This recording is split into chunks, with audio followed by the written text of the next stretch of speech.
I'm going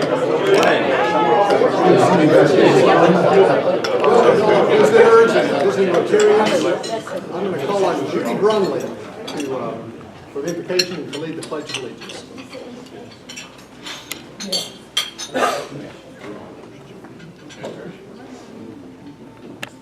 With this being the end of our political season, I found a prayer, and I hope this will kind of give us all a little bit of food for thought about moving forward on who we've elected and just gonna keep moving forward and make this nation great. God of all nations, Father of the human family, we give you thanks for the freedom we exercise and the many blessings of democracy we enjoy in the United States of America. We ask you for your protection and guidance for all who devote themselves in the common good, working for justice and peace at home and around the world. We lift up our daily elected leaders and public servants to those who serve us as president, as legislators and judges, those in the military and law enforcement. Heal us from differences and unite us, O Lord, with a common purpose, dedication and commitment to achieve liberty and justice in the years ahead for all people, and especially for those most vulnerable in our midst. Amen. To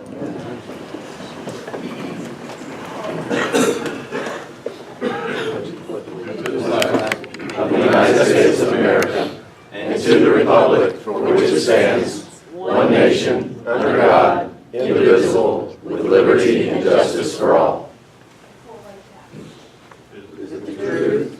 Is it fair to all concerned?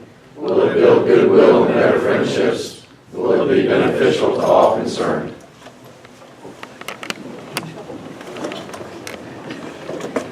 Ryan, how about the Sergeant at Arms report? Good morning, everybody. We have 46 in attendance members in attendance today. Guest Rotarians, Patrick Eakes is our speaker this morning. The Crescent Club. I'll introduce you. Oh, Cookie Billings is here from the airport. Cookie Billings. Cookie Billings, all right. Gigi, do you want to introduce your guest? Yes. Good morning, everyone. My guest is, let me move over here. My guest is Andrew Bray. Andrew is Director of Individual Wealth Management with Compass Financial. He indicated to me that he would like to know more about Rotary, so I brought him to the best Rotary group in Greece. All right.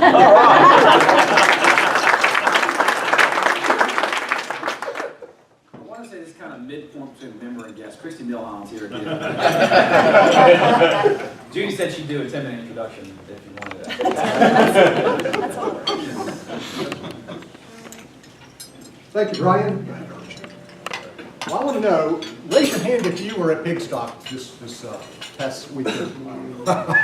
We had, I had to go home. I was telling my wife in the car on the way home, I was trying to list everybody, and she's counting. Anyway, after 2 or 3 or 4 hands, we lost track. I went home, and there were over at least 29 people that I could think of when I started writing it out. We had fantastic. It seemed like more than 29. I don't know. That was just Gate City Rotary members that I could think of. So, yeah, you have friends, family, spouses, huge. So, I don't know, who spent the night, go ahead, don't be bashful, who spent the night in cooking and preparation? Raise your hand. I know we have. Oh, and preparation? Okay. Oh, not and preparation.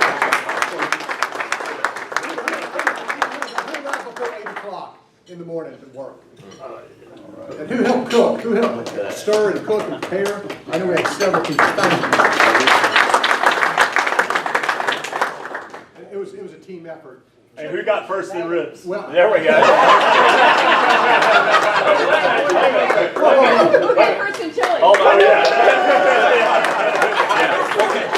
And I don't want to be like that guy from CNN, but I'm going to steal the microphone. I want to recognize Chris first in ribs. Fantastic. I want to recognize our chili queen. Her nickname is Now Chili. Right? Kim Dane. That chili, there's a story. It was a 4-hour mess. And all of a sudden, we won first place. Rick and his son moved stuff, stayed up all night, cooked brisket. It was fantastic brisket. Buchanan County for the judge's taste. That's all I can say. Lisa helped serve, and right here, our very own queen of the turn-in box, Carrot Stick Renault. Who else helped cook, prep? Come on, there was a couple other people.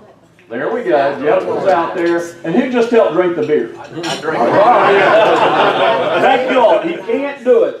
2 guys, 3 guys, 4 guys, 4 people can't do it. It's a team. Thank you for your effort. It was a team effort. And as a little PS on that, our rush efforts, Kim Dane, I don't know how you got all the groceries in the back of your car, back seat, luggage area, front seat. Well, we did it. But the club was very generous, and thank you for supporting Rotary. You can have the microphone back now. And thank you on that. So we did. And not only that, like I said, I think we won first place in Rotary attendance as well. We had some more big news last week. Did anyone get a special email from the district governor?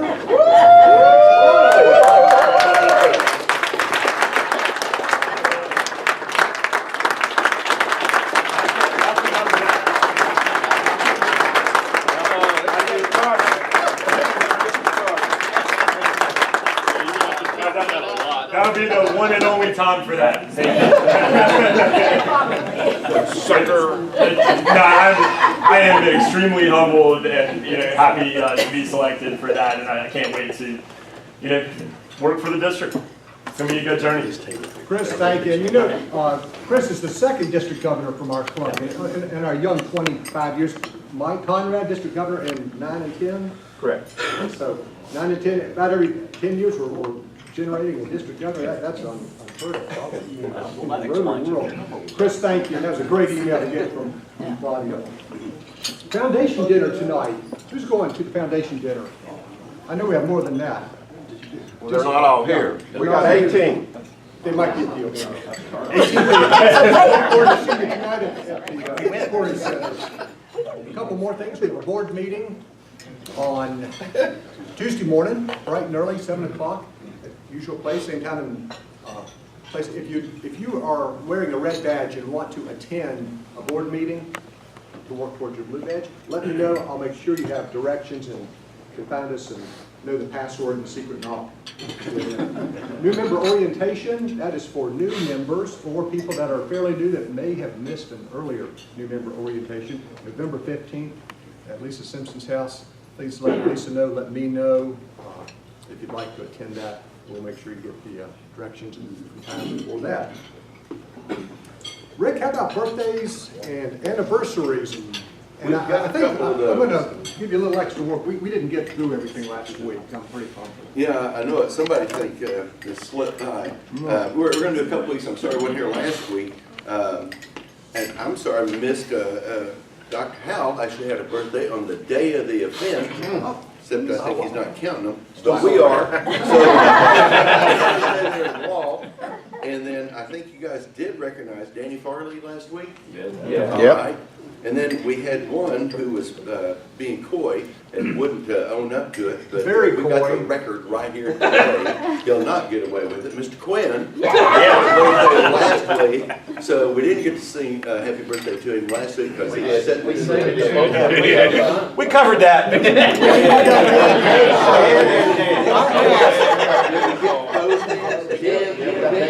All right, you're off the hook, bud.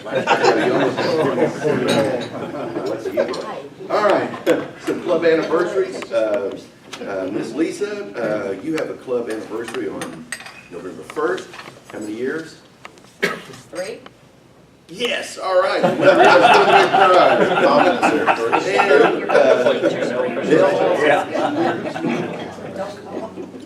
don't think I saw her. You know, she has Dale has 16 years with the club, so be sure you see her, give her a little pat on the back for that. And then partner birthdays. Let's see, Max Kern is not here today. Okay, all right. Well, then that's it for the day. Then. Great, thank you, Rick. You betcha. Mike, Allen, are we ready to do the football pool? I believe so. Let's do it. All right, first of all, I was sitting here with my friends Michael Hunt and Mike Bowers, and we were feeling a little hurt Mike Slane and Mike Conrad. And that Mike Anders apparently just refused to come to the meeting. Just want to mention that. You know, Dennis and I, we're sitting next to each other. We're trying to have some solidarity here. We put these sheets on the table, and you know, you don't see the behind the scenes stuff. Okay, it takes us. We've got to pick the games. We got to write it down. We got to make copies, and I'm telling you, it takes at least 2 or 3 minutes. So, with that kind of dedication on our part, we would ask you to fill out the sheets. We had, I think, only 21 participants last week. So, yeah, it's pretty. Yeah, think of that. You know, the odds of winning the lottery is what, 1 in 130 million. Here it was 1 in 21. Why is this here better? Okay. So last week we had a pretty tight contest on the low end.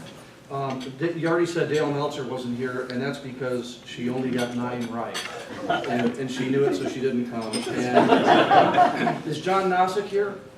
Yeah, No. He also knew that he was in the running. He got 10 right, and so he skipped. But you know, Tony Humeyer really does a good job of trying to make up meetings. He's got that kind of perfect attendance thing. And with 11 right, he wins the dud, but we know that because he showed up, we don't want to just give him a dud. We want to give him a special Tanger Outlets very nice pen.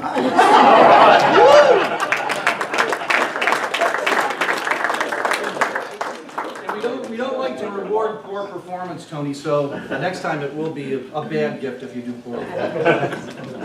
All right, on the high end, we had some really good scores. We didn't have any ties, but we had David Lillard at 17. And before I get to the winner, I did want to mention, honorable mention, Brian Kaiser. You know, I picked the Shenandoah-Guilford game intentionally because I knew that they were both high-scoring teams. And Brian evidently did not know. He picked the point total at a whopping 12. He must have thought it was a soccer game. The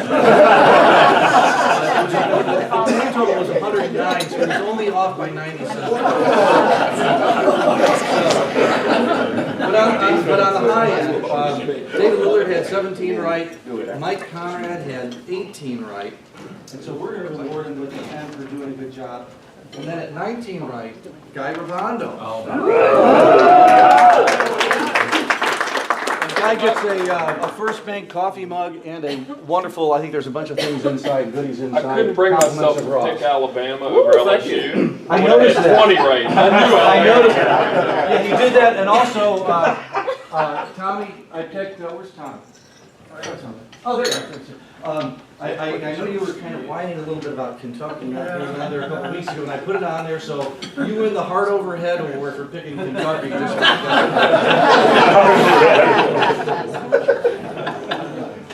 Sheets are on the table. Sheets are on the table, and with that you have it. How about some happy dollars? Let's do some happy dollars. Great man, let's get back to fishing.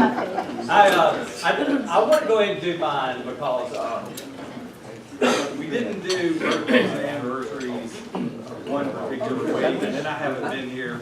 So a couple of weeks ago, back in October, I had my 39th wedding anniversary.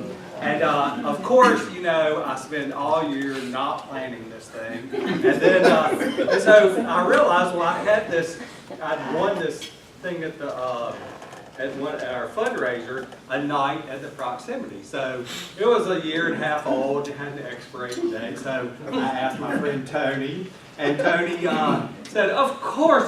And it was just, you know, I told my wife it would be like this, and she had all these doubts about it.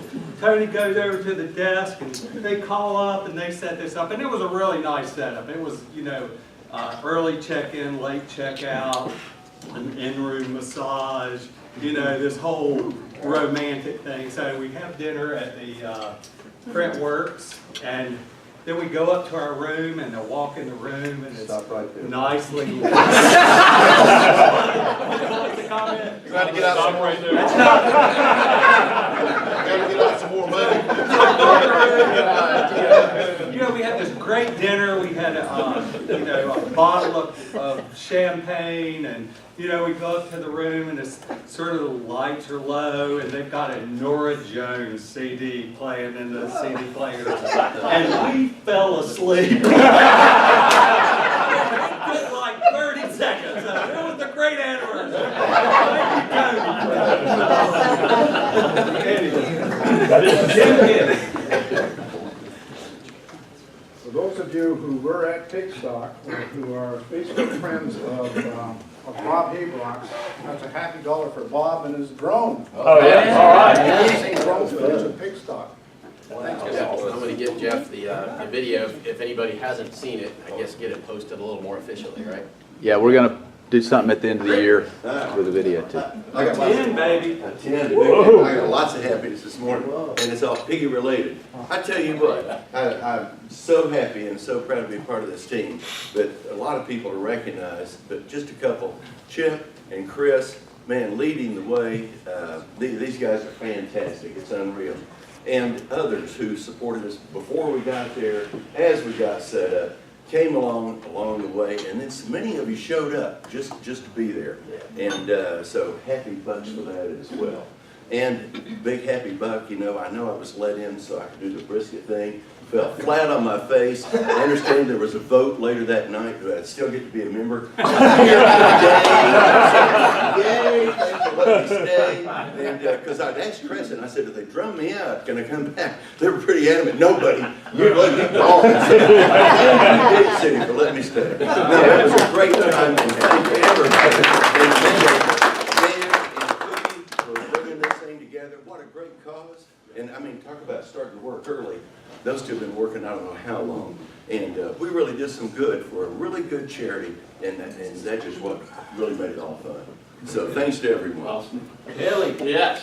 So I just wanted to say thank you to the club for the last 5 or 6 years. You've been so supportive of Crop Walk and our efforts there. This year we raised over $5,000 to help end hunger in our own community, which you know there's a great need. So you're just a great, generous club. So many of you donated, and I appreciate it. Thank you. Chris. Well, no.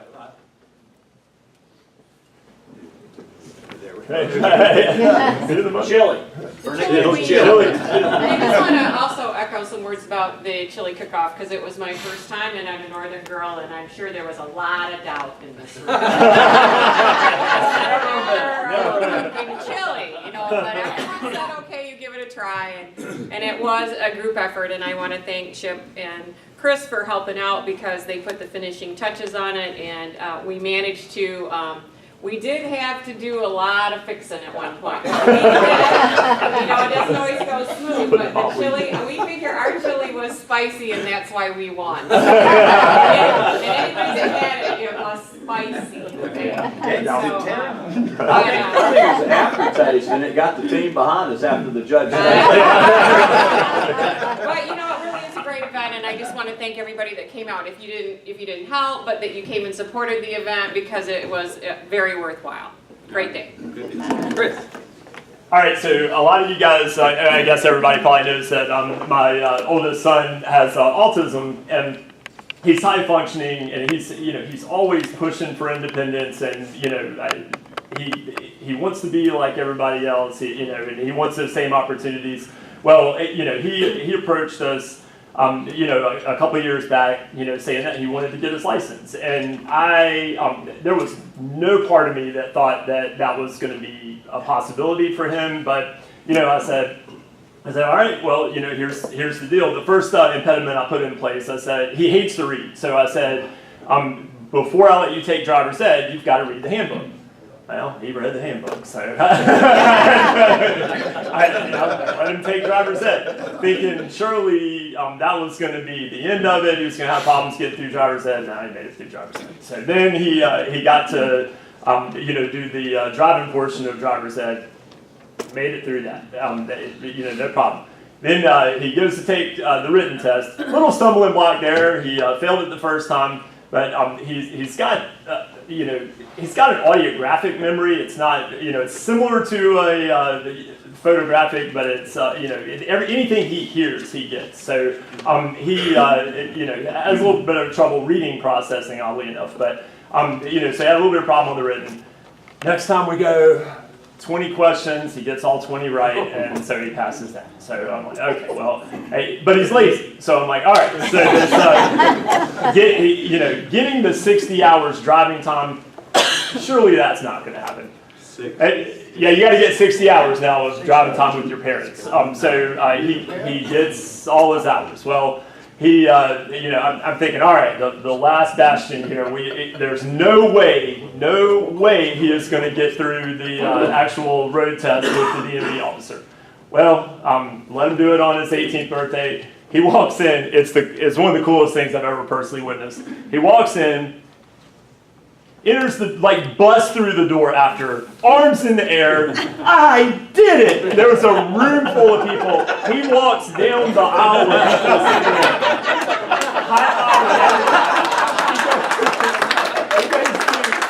He goes to every window that people are doing business.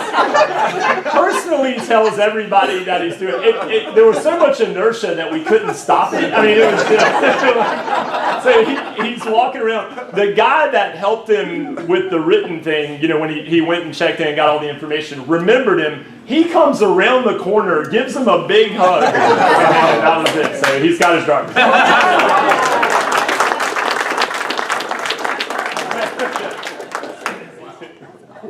So my thoughts were with you guys for Pickstock, but my heart was south of Orlando with my wife. She had a dream years ago to kind of match up with some of our elite athletic people in the club and do an Ironman.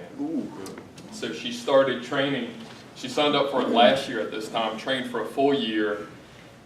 Hurricane Michael hit Panama City. She was supposed to go to Panama City. They thought it would cancel, right? They moved it to another town, south of Orlando. We had to change our plans, drive all the way down there. I drove 1,200 miles in 3 days to go. All right. And she did it in 5 days, did the event, finished on time, in a monsoon. It was literally pouring down rain in the whole marathon. No, wow. So if you don't know, you swim 2.5 miles, you bike 112, and then you run a marathon. She ran a marathon after all of that in a monsoon, finished in 15 hours. They only give you 17, and she did it. All right. I'll make it fast. Okay. Because this is for Patrick, because Patrick's here and I can't do this next week. I'll do Pickstock thank you next week. The 11 teams of millennials that didn't get a trophy sent you this for judging and being in charge of all the judges at Pickstock. It could be sour, I don't know. Again, this is in honor of my third favorite, Patrick. I wanted to thank him for all the work that he did behind the scenes with Pickstock. Thank you, and he has every year. All right.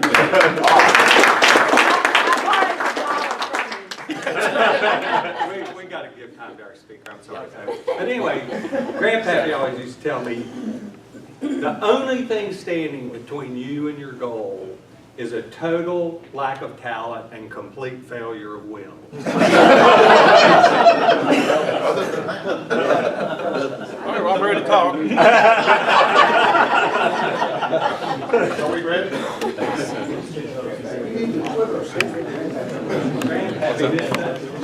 Well, good morning.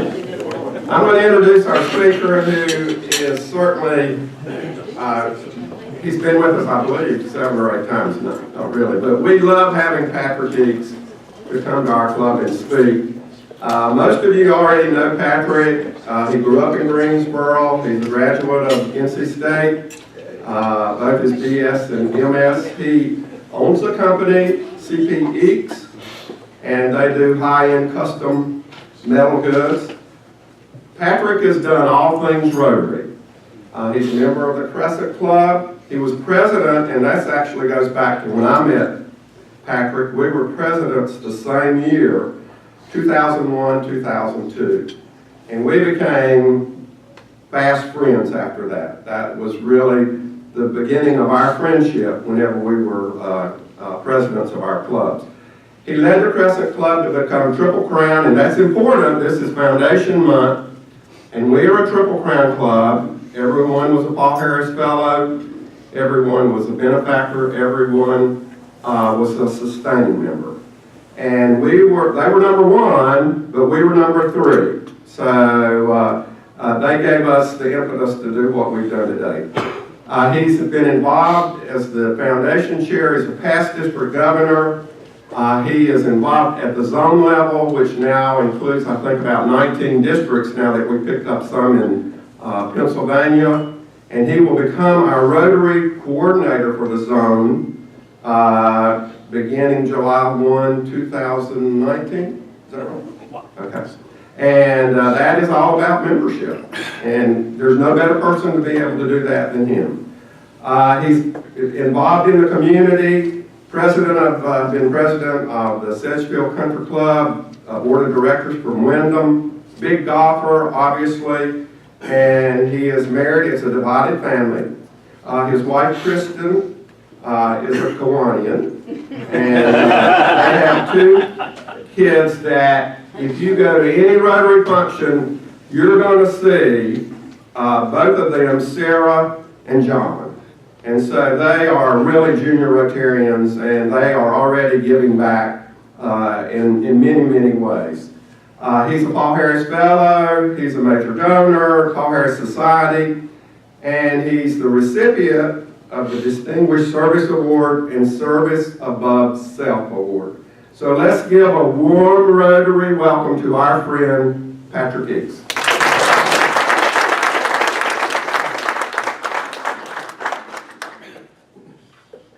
Thank you. That's right. That was wonderful. I'm gonna step off now.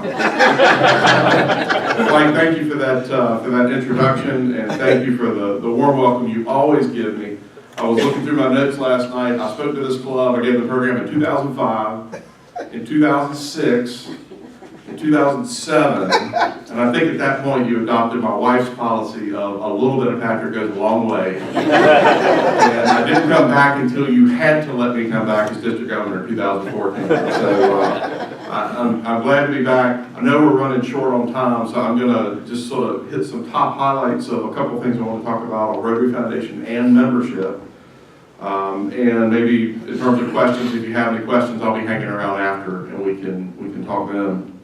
As Mike said, this is Rotary Foundation Month, and this incredible organization we have that is recognized by every group in the world that measures not-for-profits, puts us at top of class. I mean, whether it's the Financial Times of London saying we're the 3rd best charity in the world, or Charity Navigator. Mike, you may not know this, they just announced for an 11th straight year we've gotten their top rating.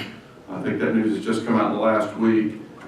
This incredible charity that we're all a part of. And of course our signature project as Rotarians and for the Rotary Foundation is the elimination of polio. The attempt to eliminate only the 2nd disease in the history of the world. And this is the largest humanitarian effort in the history of the world, eliminating this disease. Rotary being right at the front, really the founding force behind this. Now, some of you who've been in Rotary for a little while probably have heard the acronym PAIN, which stands for Pakistan, Afghanistan, India, and Nigeria. The last 4 countries where the transmission of polio has never been successfully interrupted. But in Nigeria, since July 13, okay, so in over 5 years, the only polio cases that have been discovered were in an area being held by terrorists that were liberated. And 3 children were found who had polio. So that kind of reset the clock. But they are now in the 3rd year with no cases of polio. And I fully expect next July they will be removed from the list of countries that have had polio. Because once you go 3 years with no cases, you're declared polio free. India, for a long time we thought was going to be the ballgame. That is the country that this is the reason the World Health Organization said, Rotary, you're crazy to try to wipe this disease out. You'll never do it in India. They've not had a case since January 2011. And each year, all of the incoming governors in the world gather in San Diego in January. Cookie's had that experience, Mike's had that experience, I've had that experience. Chris, when you go in 2021, it'll be in Orlando. It'll move by then. But don't worry, they could do it in Kalamazoo because we're dressed like this and we're indoors all week. So it doesn't matter where you are.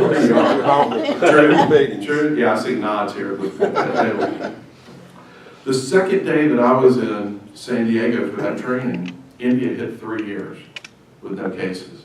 And from the second I left my hotel room in the morning until I returned that evening, district governors-elect from India, I mean across the country, there was something like 40 of them, would come up and grab me and hug me like it was the last time we were ever going to see each other. Tears coming down their faces saying, thank you, thank you, They said this couldn't be done, and our children now will no longer be crippled, no longer be sentenced to a life of unproductivity. You've absolutely changed the course of history in our country. And you all did that.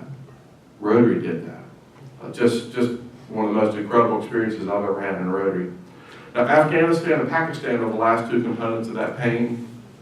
Pakistan has only had 6 cases this year of polio. Afghanistan has had 19, which has actually ticked up a little bit from last year, but still 25 cases of polio in the world this year through 10 months. And that's from a start of 1,000 new cases each day. 350,000 cases a year, down to 25 this year.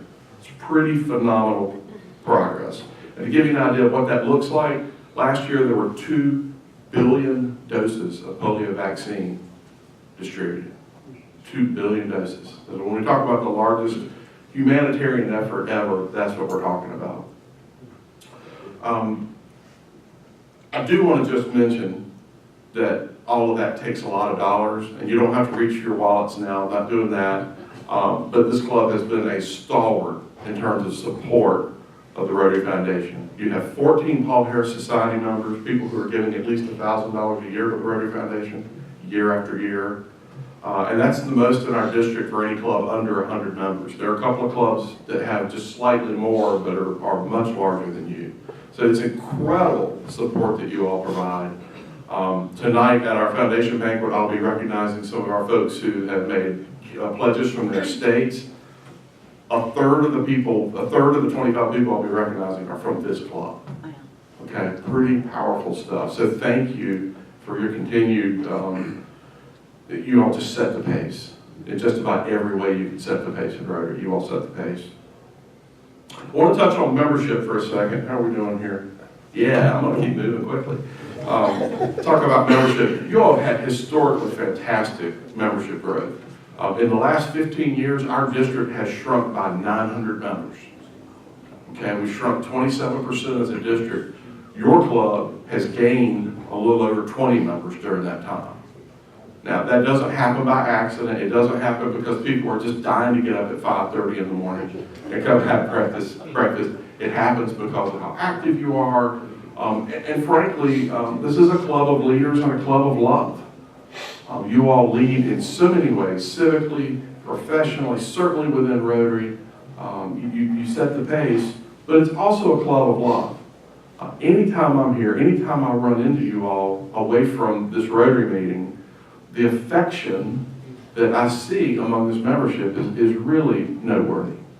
And the affection that you all show me whenever I show up, I almost feel like an adjunct member of the club, the way you treat me and you welcome me. So that's your secret sauce. That's what you got going on that's allowed you to buck the trend of generally in North America and in our district seeing Rotary numbers dwindle. So don't let go of that. Even if you have to put up with people like Chris Justice, don't let go of that. It's a very, very important part of what you're doing right. Now, with that said, you all, the last 6 years, you've leveled off in membership, and this is not me beating on you at all. I just want to make you aware that you have to continually recruit to Rotary. The numbers tell us, and they don't lie. We've looked at historical numbers for all our clubs. You're going to lose 9 members every year in this club. And that's with you all doing everything right. You're going to lose 9 members because life happens. People move, they pass away, their life circumstance changes. You're going to lose an average of 9 members each year. So you have to be in that recruiting mode all the time to bring people in. And then once you get them here, if you can hold on to a member, especially the first year, and certainly by the 3rd year, you've got them.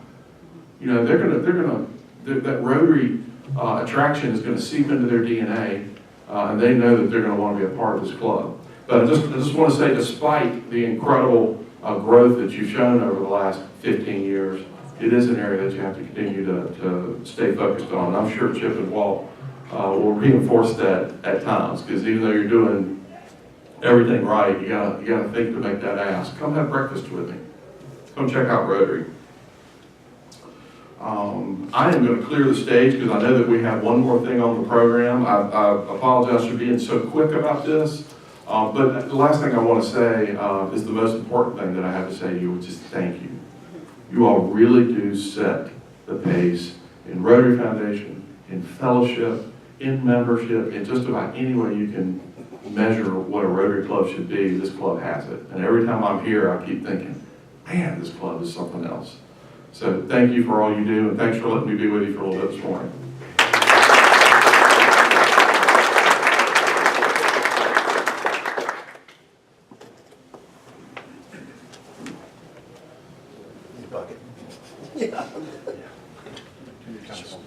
All right, and we do have a special presentation. As you all know, we have the drive to raise $1 million for our Rotary Foundation. And today we want to honor one of those members who is becoming a new Bequest Society member. And so I'm going to ask Patrick to come up again to make that presentation. As many of you know, the Bequest Society acknowledges a planned gift from an estate of at least $10,000. Many of you are members of the Bequest Society and have very generously included that in your estate plans. And really happy today to be able to recognize the newest member of the Bequest Society from Gate City Rotary. And I understand she will not be at the banquet tonight, so we wanted to recognize her today. So I want to ask Miss Lisa Simpson, there you are, to come forward.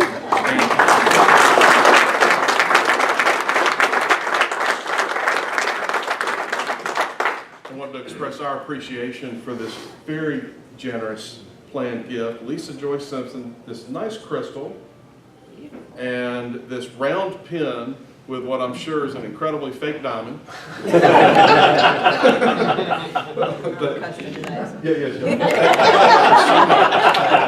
for your generosity.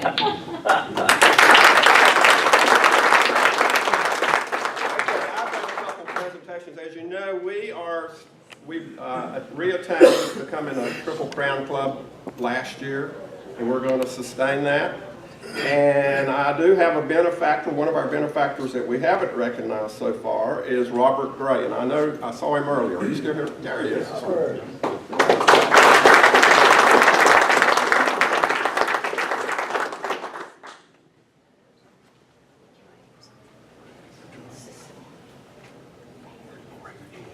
And also, I have some Paul Harris Fellow Pluses, and those are folks that now are incrementally have given another $1,000 or so to our Rotary Foundation. Kind of interesting, I don't know where these have been, but I built these up, and there's actually 3, thank goodness, are here today. But for a guy Rabondo, I've got number 2, number 3, and number 4.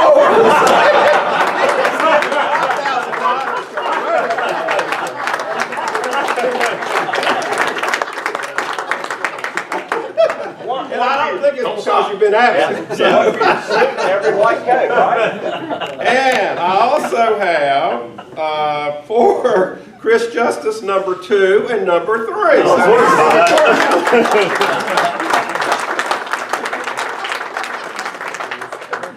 And then I also have for Dale Hopkins, and Dale is a +4, meaning that he is given $5,000. These are all Paul Harris Society members, so it's a quick click to the next level, obviously. So thank you all for